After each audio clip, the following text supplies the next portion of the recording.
मैं अपने इस वाल्मीकि अनंत में,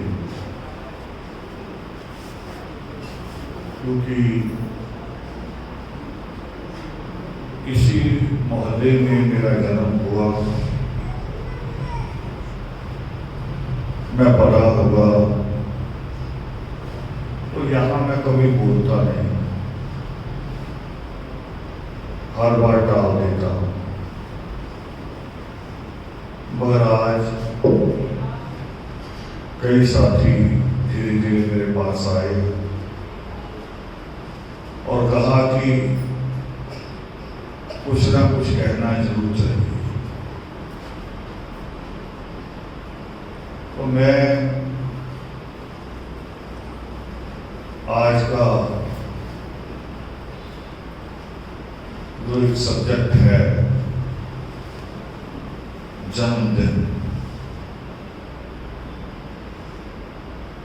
एक तरह से तो मैं पहले सोचता था, आपको कहा करता था कि जन्मदिन मुबारक नहीं होना चाहिए, जीवन मुबारक होना चाहिए। हम जन्मदिन के ऊपर लाखों रुपया खर्च करते हैं, बड़ी बड़ी पार्टियां होती हैं और भी बहुत कुछ जो नहीं होना चाहिए। जिस दिन शुक्राना करना है उस ईश्वर का, उस दिन वो सारा कुछ भी करते हैं। इसमें बहुत सुधार आया है। आज मैं दूसरी तरह से सोच रहा था, 2-3 दिन से वो पहले मुबारकबाद, मैं सोच रहा था कि जीवन मुबारक कौन सा है, कब होता है मुबारक। एक तो मुबारक इसलिए कि ईश्वर ने हमें इंसान बना के भेजा। बहुत मुश्किल है ये जन्म। मैं कथाओं की बात नहीं कर रहा, शास्त्रों के हवाले नहीं दे रहा हूं, मैं आपको छोटी सी मिसाल दे रहा हूं कि इंसान से बड़े जीव भी हैं, शेर है, हाथी है, गैंडा है, खतरनाक भी है। मगर जितने भी जीव हैं इस संसार में, इंसान के अलावा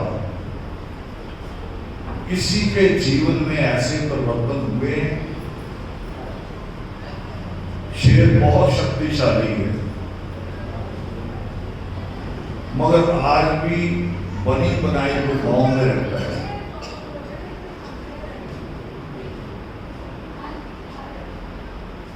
और दूसरे जीव भी हैं।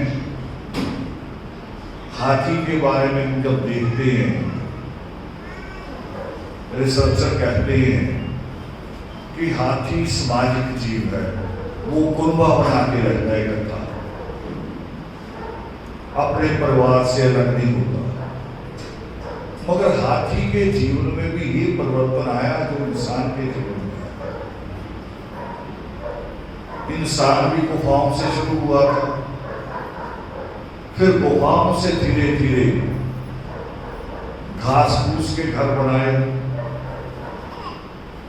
जिसको आप झोंपड़ी कह सकते हैं। उससे आगे बढ़ा तो आज हम इन इमारतों में, घर भी हमारे ऐसे हैं, और इन इमारतों में भी हमने बहुत सारी चीजें जोड़ी।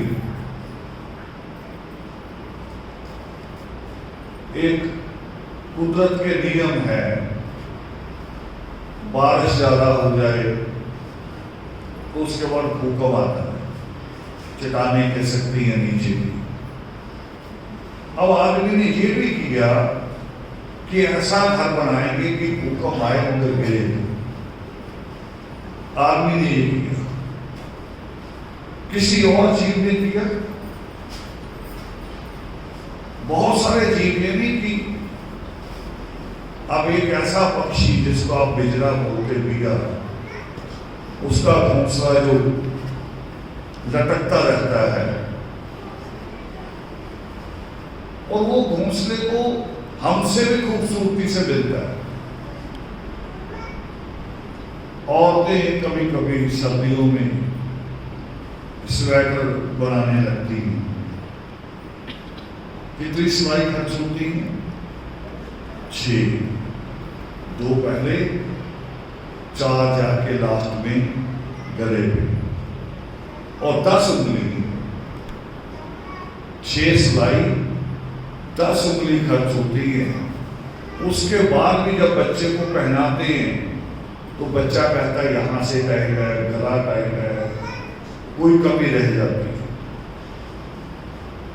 मगर वो पक्षी एक चोंच से तिनका भी उठाता है और उसको ऐसे सिलाई करता है।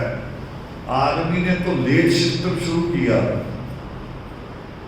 अपने घर को स्वच्छ रखने का, फ्लश सिस्टम, मगर बिया का जो फ्लश सिस्टम है पहले से वो अपने घोंसले के अंदर बीत नहीं करता। मगर उसके सब चीजों के बावजूद इंसान जैसा किसी ने नहीं किया। पर्दे थे इंसान के, उड़ने की इच्छा थी, और आज 300-400 आदमी हवाई जहाज में बैठता हो जाता है। ये किसकी देन?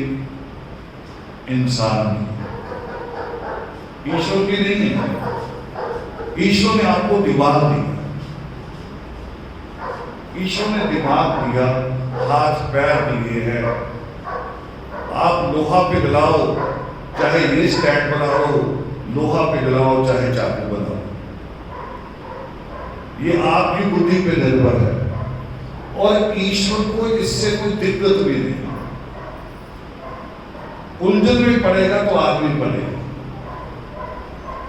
अब आदमी ने इतनी मोटर गाड़ियां बना ली, इतने एसी बना दिए कि एनवायरमेंट खराब है साहब। पूरी दुनिया चिंतित है कि थोड़े दिनों में ऐसी इतनी गर्मी आएगी कि आदमी की स्किन जल जल के उतरेगी। शायद इसका आज वाला रूप ना रहे। वो जो फिल्मों में दिखाते हैं, इंग्लिश फिल्मों में, अजीबोगरीब से जी शराबी वैसा बन जाए। और किसके कारण? अपने दिमाग के कारण। तो जीवन मुबारक वो है जो इस सिद्धांत पे चले कि मुझे जीना भी है और दूसरे को भी जीने देगा। हम इस सिद्धांत पे नहीं चलते। हम अपना अपना सोचते हैं कि अपने अपना भी एक भजन में लाइन आई, हम ना सोचे हमें क्या मिला, हम ये सोचे किया क्या है। हमारे नित्यनेम में भी एक लाइन आती है, लेख विधाता चाहूं बनूं मैं पुरुषार्थी।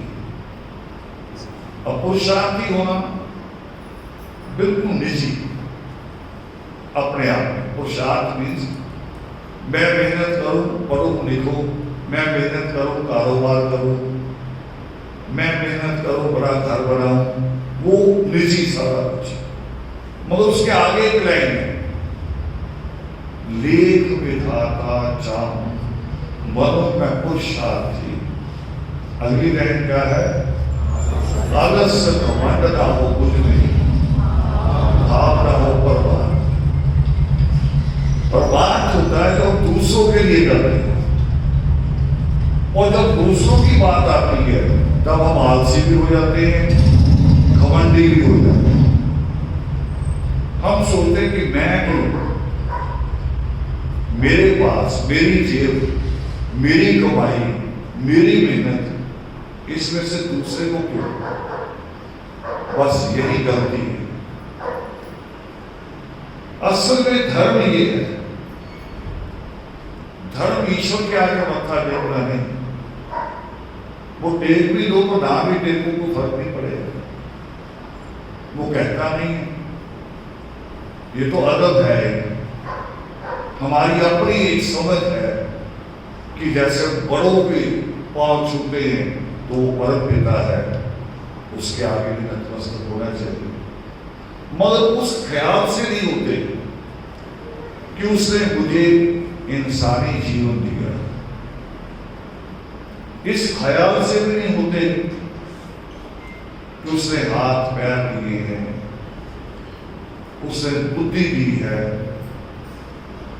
अब बुद्धि सबके पास है, जो पढ़ रहा उसके पास भी है, जो नहीं पढ़ रहा उसके पास है। साबित करो, हो जाता है। जो नहीं पढ़ रहा वो ताश खेल रहा है।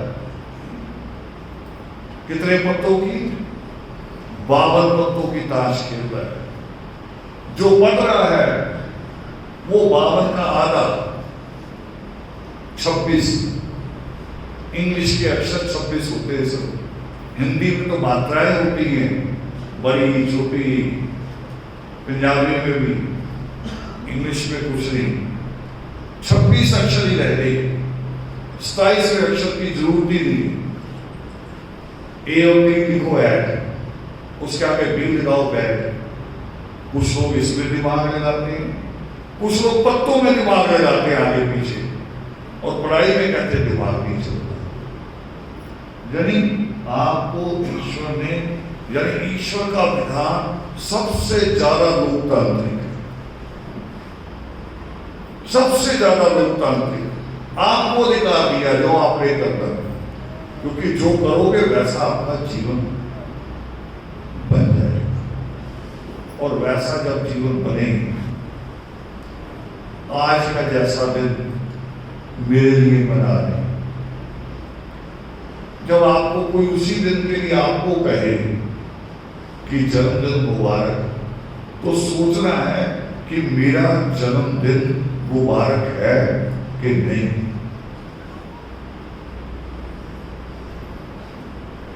बहुत सारे तो पुरुषार्थ पे भी नहीं है, और जो पुरुषार्थ पे और मार्च पे आना बड़ा मुश्किल हो जाता है।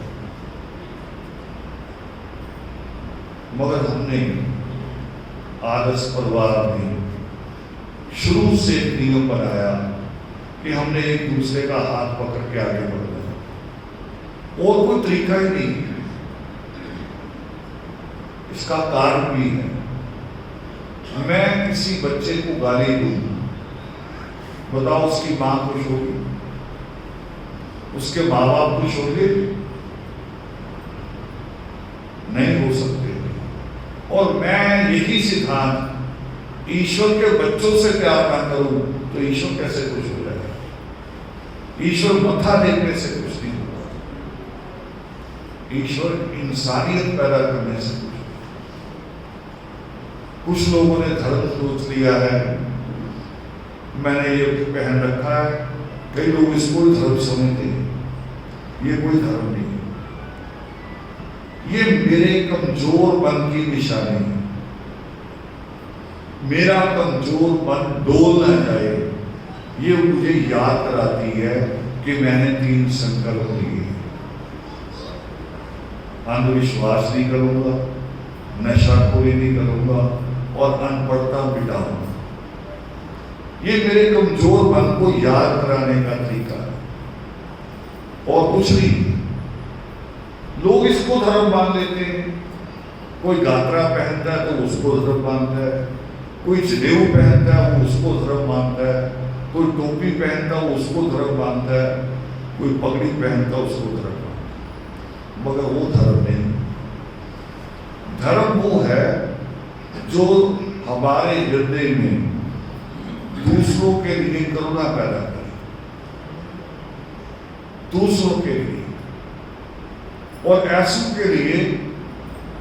कहने एक कहावत है कि भरों को तो सब भरते ही, जो संपन्न है, अमीर है, उसको शगन डालने जाएंगे तो सोचेंगे कि ज्यादा से ज्यादा क्या, और गरीब के घर जाएंगे सोचेंगे कि पुराने से पुराना नोट कौन सा है। ये गलत है। जिसको जरूरत है उसके लिए होना चाहिए। अब हम जब उपवन की हमने नींव रखी, तो लोगों ने मुझे कहा कि आप आश्रम बनाने जा रहे हैं, ईश्वर का घर बनाने जा रहे हैं। मैं कहा तो बिल्कुल गलत बात है। ईश्वर से तो हम लेते हैं और ईश्वर का घर थोड़ी बना रहे हैं। वो भी कमजोर मन की ये प्रतिमा जो स्थापित है, ये कमजोर मन को याद कराती है कि ईश्वर ने एक करोच का मरना भी बर्दाश्त नहीं किया, और हम धर्म के नाम पे दूसरों को मार देते हैं। भारत खास तौर पे जिसमें सारे भगवान पैदा हुए, देखो दुनिया में और कहीं भगवान पैदा नहीं हुए। किसी को भी पूछोगे भगवान का बच्चा पैदा हुआ ईसा, बात भगवान नहीं। भगवान के पैगंबर पैदा हुए, भगवान का संदेश बांटने वाले, मगर भगवान सारे यहां पैदा हुए और सबसे पापी देश की। अभी तक ना हो जाए, अभी वो कह दे कि एक बार में तो लड़कों को किसी ने मारा, हमने सोचना ही नहीं कि क्यों मारा, सारे कुछ ना कुछ लेकर निकल पड़ेंगे भी हमने उसको मारा। और उसको ही नहीं, उसकी जाति के, उसके धर्म के, जो भी मिले सबको मारना। ये धर्म कैसे हो सकता, ये कैसे धर्म हो सकता है? धर्म तो वो जो एकलव्य ने किया था। एकलव्य को एक दिन नजर आया कि एक बाज कबूतर को पकड़ के ले जा रहा है। उसने अपना तीर कमान सीधा किया, मगर उसी के क्षण रुक गया। उसने कहा एक कातिल तो बाज है, अब मैं तीर मारूंगा बाज को तो दूसरा कातिल मैं हूं। धर्म इतना बरीक है जिसको समझना बड़ा मुश्किल है। फिर उसने अपने तीर कमान को डबल किया ऐसे बीच से, फिर चलाया, दोनों उसके अंदर फंस गए, उतरे, उसने पकड़े, दोनों को लंगर किया, दोनों को छोड़ दिया। धर्म बहुत बड़ी है। तो मुझे जब लोगों ने कहा भी उपवन, मैं कहता ईश्वर के लिए नहीं है, ईश्वर के चरणों में बैठ के जो ईश्वर के संदेश है उनको प्रैक्टिकली रट्टा नहीं, हम असल में रट लेते हैं। हमें पाठ रट रखे, आरती रट रखी, उसकी कभी सोचा नहीं कि इसके अंदर लैन आई है तो उसका अर्थ क्या है, उस पर कभी विचार नहीं करते। कुछ लोग सुबह उठते ही उन्होंने घरों में स्पीकर पे वगैरह कुछ लगा रखा, लगा देंगे। मैं कहता हूं इतना ना सुनो, थोड़ा सा सुनो, पहले समझो, फिर आगे चलो। और अब क्या हुआ कि वाल्मीकि उपवन पे हमने जब परमात्मा की प्रतिमा जहां स्थापित हो रही है, जब उसका नक्शा बनाया, वो छोटा है और उसके पीछे जो हमने बनाई इमारत, वो लाइब्रेरी की है, वो 3 गुना बनी है। अब लाइब्रेरी काम आएगी बच्चों के कि मत्था टेकना काम आएगा? मत्था टेकना बुरा नहीं है। मत्था टेकना आपका वैसे है जैसे आप पेपर देने जा रहे हैं तो दादा दादी के पांव छू के जा सकते हैं, और मां पूछे तैयारी है आपको, हाँ जी मैंने वर्दी प्रेस कर दी। मां पूछे तैयारी है, हाँ मैं नहा लिया, सुस्ती उतार दी। मां पूछ रही है कि तैयारी है, आपने कहा हाँ दादी ने किए, वो दही खिला रही है, मगर ये तैयारी आपको पास नहीं कराएगी।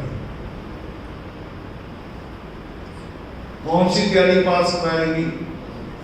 जिसमें पाठ याद रखा हुआ। हमने रट्टे लगा दिए, रट्टे लगा के आगे बढ़ते, प्रैक्टिकल नहीं करते। मगर प्रैक्टिकल में जो हमारा एक समूह है, आदर्श परिवार, मुझे गर्व है उसके ऊपर। उसमें हर तरह का आदमी है, बैंक मैनेजर भी है और बैंक में सफाई करने वाला है, हमारे परिवार। और जो जमीन ली ये उसी परिवार ने ली, हमने किसी सरकार से नहीं मांगी, किसी पंचायत से नहीं मांगी, उसी परिवार ने ली, करोड़ों रुपया इकट्ठा कर दिया। और आज एक एक ईंट जो लग रही है उसी परिवार। तो बीच में भूल गया, बात बता रहा था, थोड़ी सी मजेदार बात। जब हमने लाइब्रेरी की बुनियाद रखी, अब जो भी कोई आता है देखने, हम उसको पूरा नक्शा दिखाते हैं कि यहाँ ये बनेगा, यहाँ ये बनेगा। और जब बड़ा हॉल दिखाते हैं वो कह ये क्या मतलब लाइब्रेरी। अभी तो शेड पड़ रहा है लोहे का, मगर थोड़े समय बाद ये 4 मंजिल की बनाएंगे। क्या होगा? आदत पड़ेगी पढ़ने की। बच्चे नकल करते ना हमारी बड़ों की, बड़ा खांसता कैसे है, दादा कैसे चलता है, झुक के चलता है कि सीधे चलता है।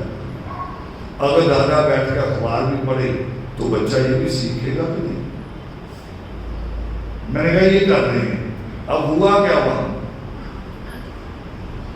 जिस तरफ हमने जमीन ली है उस तरफ 8-10 घर हैं जो अच्छे पढ़े लिखे संपन्न हैं, उनका सहयोग भी है। हमें ट्रैक्टर चाहिए हो, ट्रॉली चाहिए हो, जनरेटर चाहिए हो, सब कुछ लोग उसी वक्त लेके आ जाते।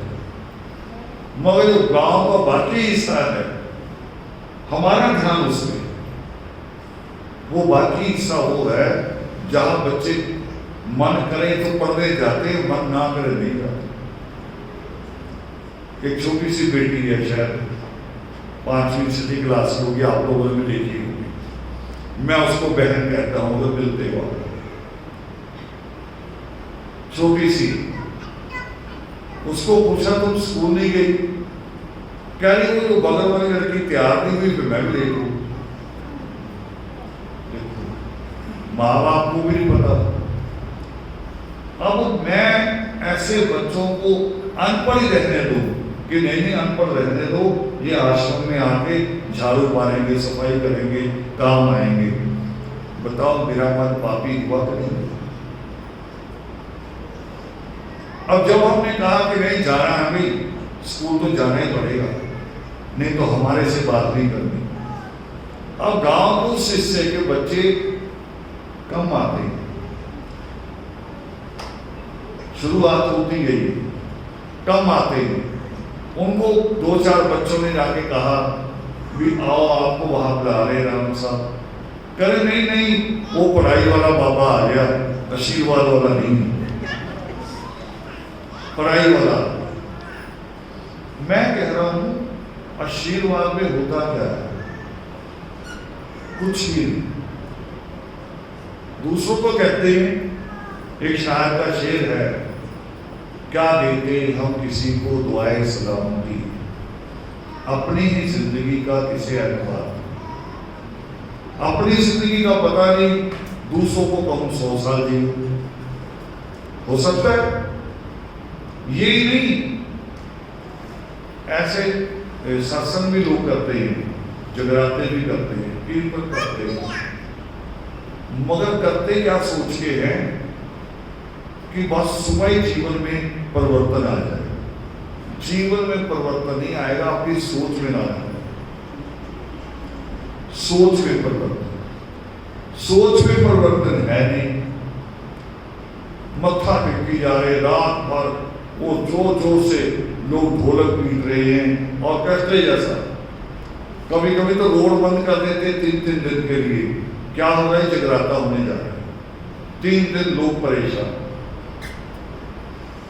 सीखा क्या? कुछ भी नहीं। और एक आदमी ने क्या सीखा? बड़े गायक है पंजाब के, बडाली ब्रदर, बड़े गायक है, उनको किसी ने जगराते में बुला लिया।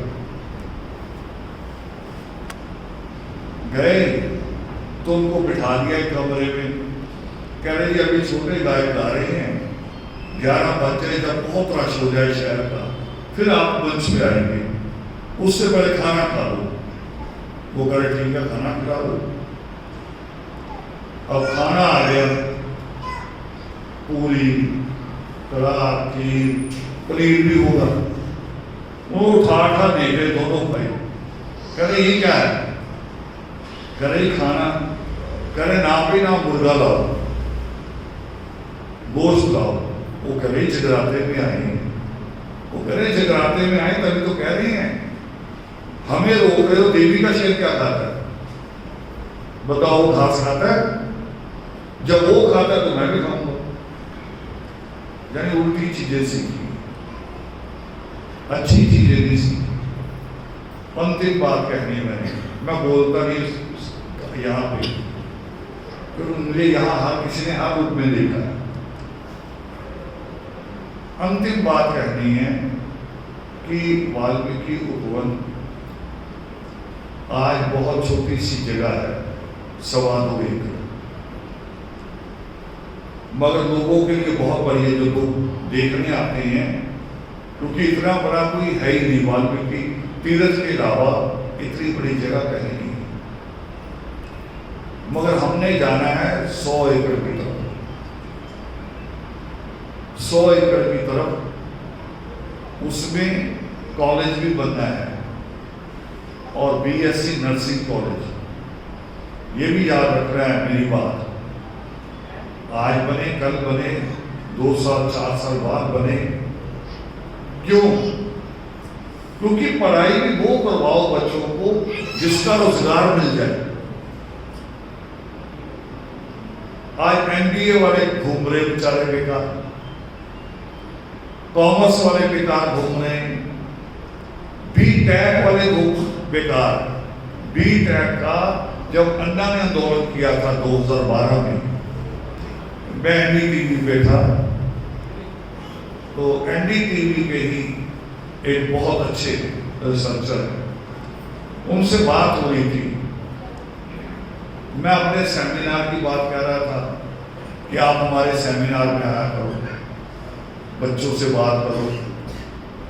वो कह रहे रावण जी पहले नोट कर लो पढ़ाई की बात क्या कहनी है। उन्होंने आंकड़ा निकाल के दिया, सरकारी आंकड़ा, 4.5 लाख बीटेक हर साल करे फालतू पैदा होता है। डिग्री लेके जो निकलता है फालतू, जिसकी ना प्राइवेट सेक्टर में जरूरत है ना पब्लिक सेक्टर।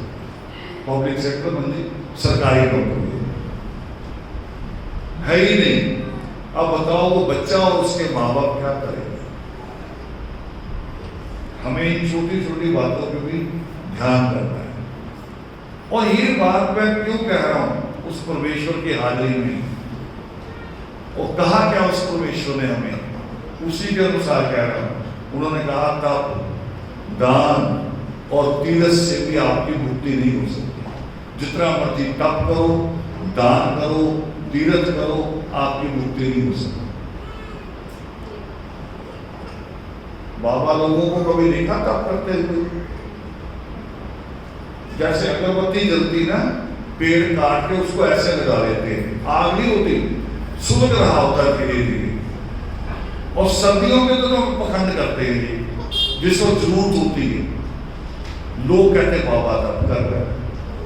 मैं कह रहा हूं ज्यादा बड़ा तप तो माओ का है, बहू बेटियों का है। सुबह 5-6 बजे उठ जाती हैं।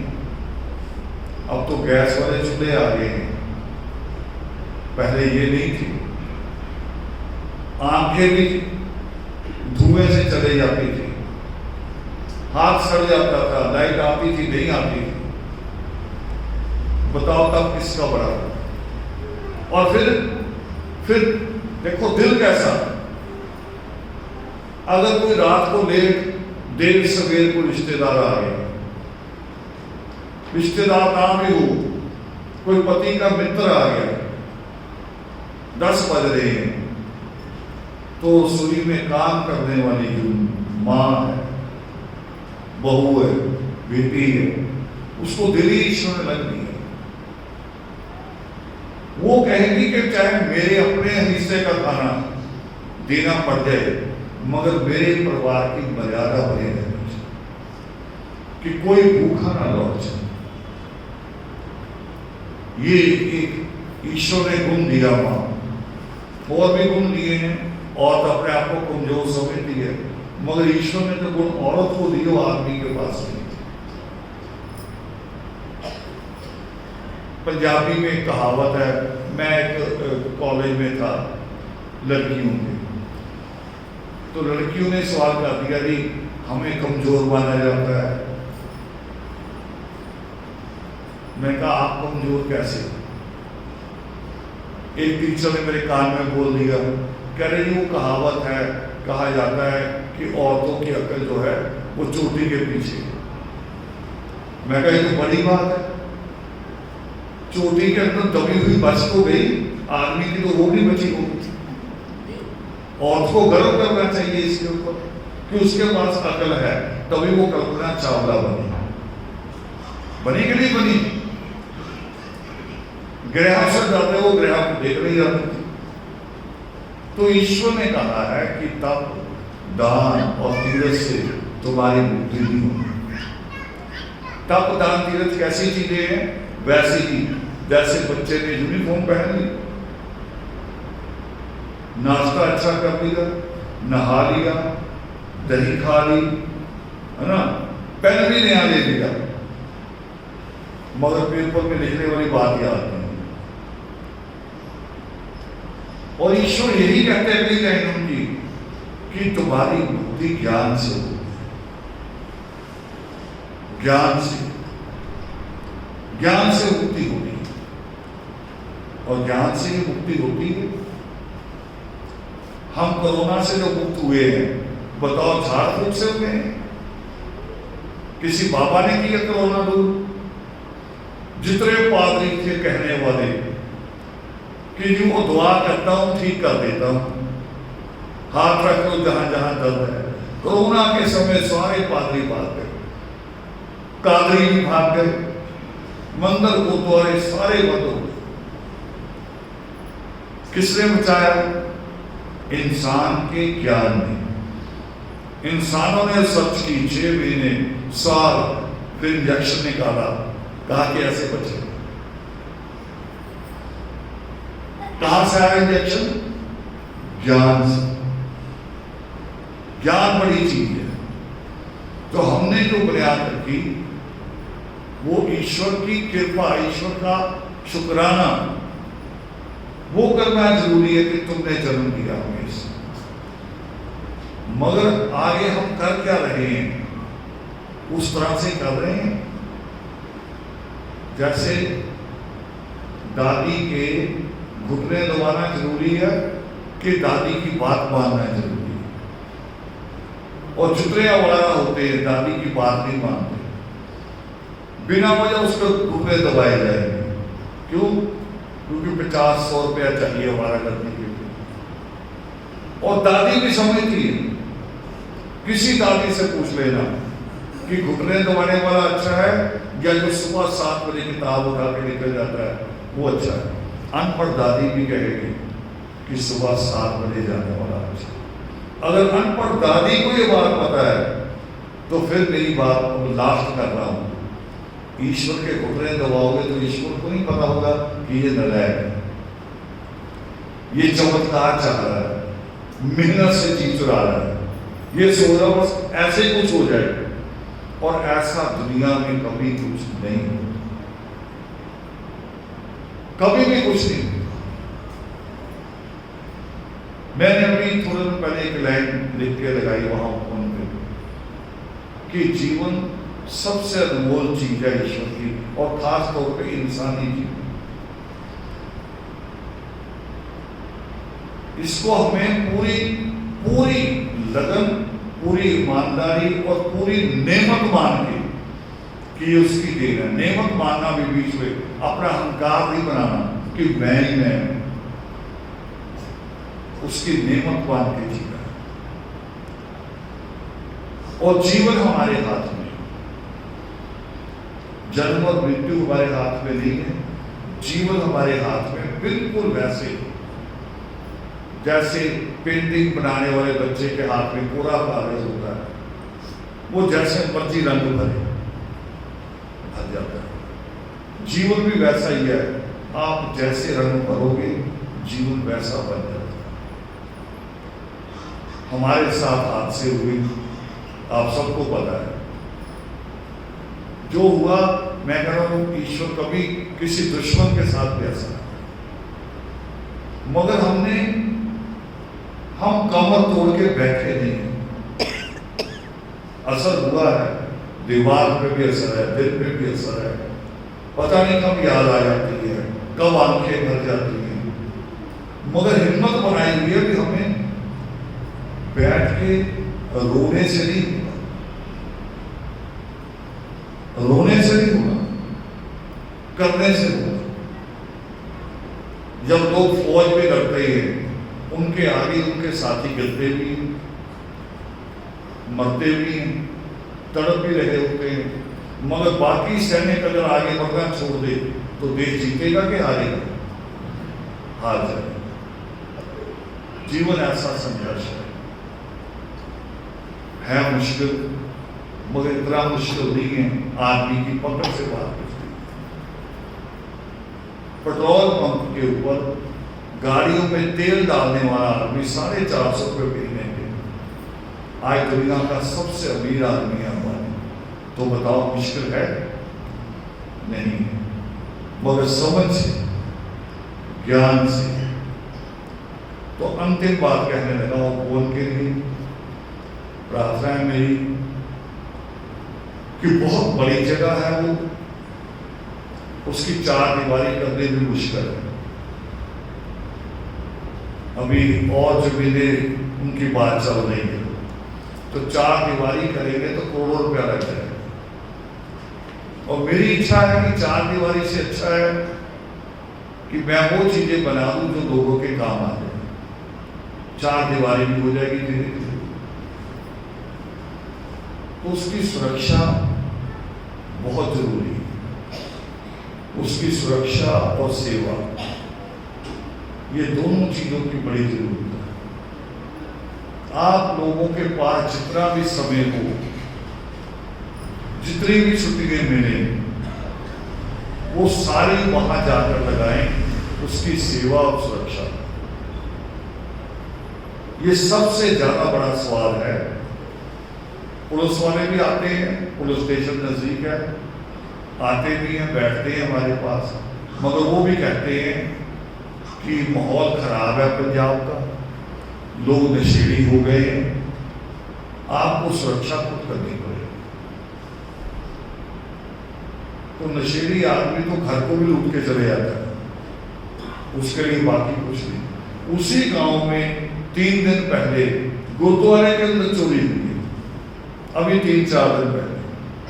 बच्चों ने आके मुझे सुबह ही बताया, जैसे मैं पहुंचा, कल ही आज गुरुद्वारे में चोरी हुई।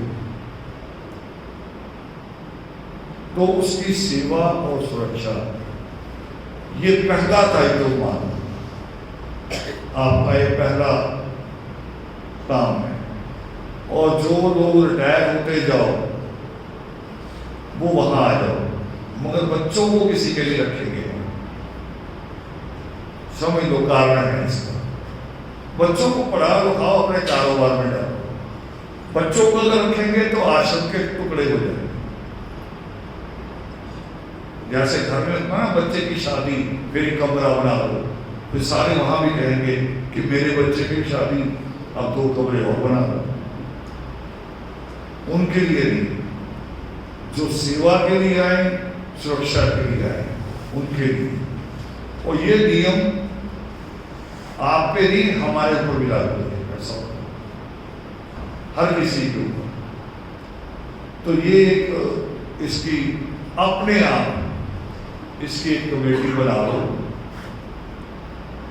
2-4 लोगों के पास इसके मैं सलाह करता हूँ, 2-4 लोगों के नाम हम आपको दे देते, उनको अपने अपने नाम दे दो। और ड्यूटी एक और दिक्कत आ रही है कि ड्यूटी जो भी बांध रहा है कि जी फ्राइडे आ जाएंगे, सैटरडे रहेंगे, संडे रहेंगे, ये ठीक है, आपकी नौकरी है, मगर बाकी दिन कौन देखेगा? बाकी दिन भी देखना पड़ेगा। तो बाकी दिनों में भी जो आपके पास और छुट्टियां हैं, सीएल हैं, जरूर जो भी हैं, उनका इस्तेमाल भी कीजिए। पंजाब के लोग हैं, महीने में 1-2 बार जरूर जाओ।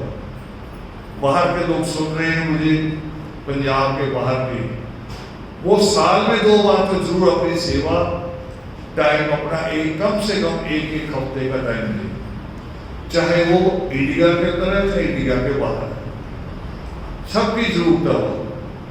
ये नहीं कि जो नजदीक है वही करेंगे। घर की जिम्मेवारियां सबने निभानी है, नजदीक वाले ने भी, दूर वाले ने। तो ये नहीं कि नजदीक वाले बेटे और बाकी आराम से बैठे, सबने सेवा सुरक्षा करी आना।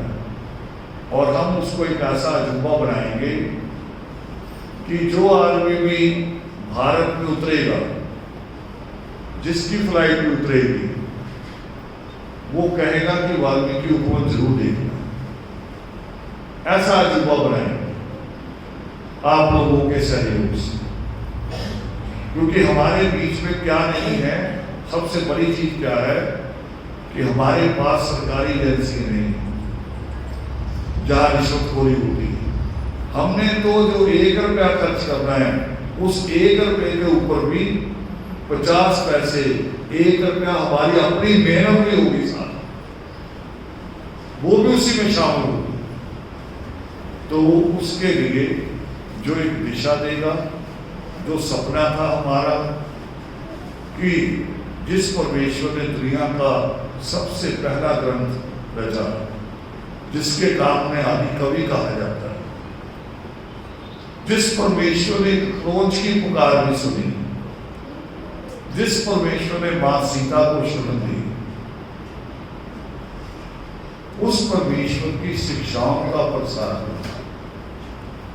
कारण था कि हम ही अज्ञानी हैं, हम ही नहीं समझ पा रहे। तो उपवन वो सारी कमियां दूर करेगा, वहां से वो सारी कमी निकाली जाएगी और एक ऐसा रूप दिया जाएगा। मुझे यकीन है दुनिया की सबसे ज्यादा पढ़ी लिखी कौम है इजराइली, यहूदी। दुनिया का सबसे बड़ा नोबेल प्राइज होता है, और उस नोबेल प्राइज को 40% केवल यहूदी जीतते हैं हर साल। देखो पूरी दुनिया 200 मुल्क, 200 मुल्कों में जिनकी सबसे कम आबादी है, वो 40% प्राइज, नोबेल प्राइज जीतते हैं। कारण क्योंकि उनके घरों का सिस्टम है। जब शादी होती है और शादी के बाद जब पता चलता है कि वो लोग माँ बाप बनने वाले हैं, तो जानते हैं उनके घरों में क्या होता है? टीवी बंद, मोबाइल बंद, किताबें लाई जाती हैं। किताबें, खाने पीने का तो सिस्टम है ही उनका अच्छा, किताबें लाई जाती हैं और दोनों पति पत्नी एक दूसरे को पढ़ के सुनाते हैं कि दोनों पे असर जाए, बच्चे पे असर जाए। शतरंज खेलते हैं और दुनिया की सबसे बड़ी जो खुफिया एजेंसी है वो इजराइल की है, सबसे कामयाब। किस कारण है बताओ? मत्था टेक के ज्ञान से? यही जरूरत है। और यहां ईश्वर के हाथ में क्या है? इस ईश्वर के कलम,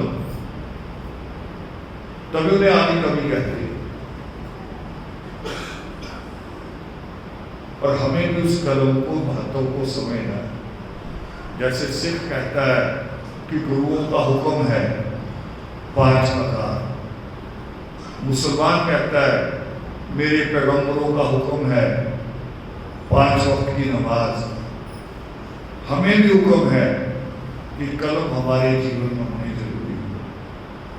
ज्ञान की बात करते हैं परमेश्वर का, सृष्टिकर्ता वाल्मीकि ने बार बार ज्ञान की बात है। तो आज पहली बार मैं अपने यहाँ पे अपनी जन्मभूमि कहूँ, जन्मभूमि पे बोला हूँ, जहाँ लोगों ने मुझे हर रूप में, बल्कि ऐसा रूप भी था मेरा, बैठे हैं सामने रमेश जी खड़े हैं, ये लोग फुटबॉल खेला करते थे, मुझे घर से निकलने का ऑर्डर नहीं था, ज़्यादा ही लाड़ करती थी दादी, और जब कभी इनके पास चला जाता था बाहर बिठा देते थे, करे जब दूर जाएगा ना फुटबॉल फिर आ गया मेरे बात तुम्हारा इतना ही हो गया। तो हर रूप में देखा है, तो मगर जो मैंने सीखा समझा, मेरा अपना समझ है कि जो सीखूं उससे बांटूं। ज्ञान छुपाने की चीज नहीं, ज्ञान बांटने की चीज। इसलिए सेमिनार होते हैं, लुधियाना की टीम पूरी बैठी है, सेमिनार होगा आपका, खर्चे बहुत है आपके, मगर सेमिनार की परंपरा नहीं तोड़े। एजुकेशनल सेमिनार गुरु नानक भवन में हर हालत में हो रहा है। कोई खर्चे काट लो, क्योंकि लुधियाना का सेमिनार एक ऐसा है जो पूरी दुनिया को दिशा देता है। सबसे ज्यादा बच्चे जिसमें बैठते हैं और सबसे ज्यादा यूनिवर्सिटियों के अलग अलग यूनिवर्सिटी से प्रोफेसर आते हैं, और यहाँ देन है तो आप बच्चे बीच में देन है उसी सेमिनार में। वही सेमिनार परंपरा लखनऊ में लोग रो पड़े मुझे फोन करके, वो कह रहे कि एक सेमिनार में आपने 2 बच्चों का हाथ पकड़ा था, वो बच्चे डॉक्टर बनना चाहते थे, पैसा नहीं था, हमने उनका हाथ पकड़ा। किस पैसे से? मेरे बाप दादा का पैसा नहीं, जो लोग बत्था टेकते उसी पैसे से। और आज वो बच्चे MBBS हो चुके हैं, आज वो बच्चे MS बन रहे हैं, PG कर रहे हैं, और अपनी चुन के सब्जेक्ट पे चुन के। संदीप ने तो एक बार पेपर ड्रॉप कर दिया कि नहीं करनी, वो कह रहा मुझे जो करनी है वो माइक्रो जो क्या होता है कैंसर का कोई इलाज है, मुझे उसी पे करनी है, और दोबारा पेपर दिया, उसी पे उसको मिल गया सब्जेक्ट। तो वहां से शुरू हुए थे, आज 10 के करीब बच्चे हो गए वहां डॉक्टर बनने का। परंपरा डाली जाती है, जैसे हम एक दूसरे को देख के घर बनाते हैं ना, बाइक खरीदते एक दूसरे को देख के, और आई भी ऐसे आई खरीदेंगे। और खत्म करने से पहले मैं एक अपने इसी बस्ती में, बार बार मैंने बस्ती का नाम लिया मोहल्ले का, तो इसी बस्ती में सामने घर है, जो हमारी बस्ती की सबसे पहली टीचर थी, आशा जी, सबसे पहली और सबसे पहली, मगर सबसे ज्यादा मेहनती, जिसको हमने अपनी माँ के साथ सफाई का काम करते हुए देखा था। जाते स्कूल जाने से पहले अपनी माँ के साथ जाना, सफाई का काम करना, भाग के आना, नहाना, यूनिफॉर्म पहननी, फिर स्कूल जाना, और टीचर बनी हमारी बस्ती की। और तो आज बहुत पढ़े लिखे हैं, आज तो हर घर में ग्रेजुएट है, पोस्ट ग्रेजुएट भी है। शायद मुझे लगता लुधियाना की सारी बस्तियों में सबसे ज्यादा पोस्ट ग्रेजुएट हमारे पास हो, मगर वो पहली शुरुआत थी। तो मैंने कहा ना देख के बनता है, तो ये भी जरूरी है, होना जरूरी है, कहीं कहीं बेटियां तोड़नी जरूरी है। तो आप सब लोगों ने बड़े शांतिपूर्वक मुझे सुना। 2-3 दिन से मैं उपवन में नहीं जा रहा हूँ, थोड़ी तबीयत ठीक नहीं थी, लग रहा था नहीं बोल पाऊंगा, मगर आदि प्रकाश जी हुक्म करके गए कि जी बोलना ही, अब उनका हुक्म मैं नहीं काम करता, वो टिकाए हैं मेरे दूसरे, उनका हुक्म माना जाता है। तो मैंने कहा ठीक है, आपकी बात करेंगे। तो नित्रेम का पाठ हुआ, थोड़ा सा समय और आप इसी तरह से देंगे, बहुत शांतिपूर्वक। ऐसी शांति बहुत कम जगह मिलती है। अभी हम लोग कुछ दिन पहले सुमित जी और इसकी मम्मी, हम लोग एक जगह थे, एक सत्संग में। मुझे समझ में नहीं आया कि ये प्रोग्राम है, सत्संग है कि किसी, मुझे ऐसा भी लगा को गलत शब्द बोलने लगा। मुझे ऐसा भी लगा भाई जैसे वो होता नहीं मरे की रोटी करते हैं, कहीं वही तो नहीं हो रहा। क्योंकि हॉल में लोग नहीं जितने आ रहे थे उनको कह रहे और ही पहले खाना खा लो। ये खाना बड़ा अजीब चीज है। कुछ समय तो खाने से रख भी होना चाहिए, शहीद नहीं होना चाहिए। पर प्रबंधक बेचारे डर रहे होंगे कि लेट शुरू करेंगे, कहीं भूखे चले जाएंगे, हमारी बदनामी करेंगे। ये बदनामी हुक्मी से डरना बंद कर। किसी को तो परंपरा शुरू करनी पड़ी। प्रयास बहुत बड़ा था, पैसा बहुत खर्च किया, बड़ा पैलेस था, खाना भी बहुत बढ़िया था। मुझे भी 1 लाख रुपया दिया उपवन के लिए, मगर मुझे दुख हुआ इतनी मेहनत की हो और प्रोग्राम कामयाब ना, क्योंकि वो प्रोग्राम भी मेरा ही है, मुझसे अलग नहीं। तो बड़ी शांतिपूर्वक आप बैठे। तो नित्रेम का पाठ होगा। पंचेता जी, काव्या जी, बेटे करो, मेरा बस आ जाओ, जाएगा इसे रोकता फिर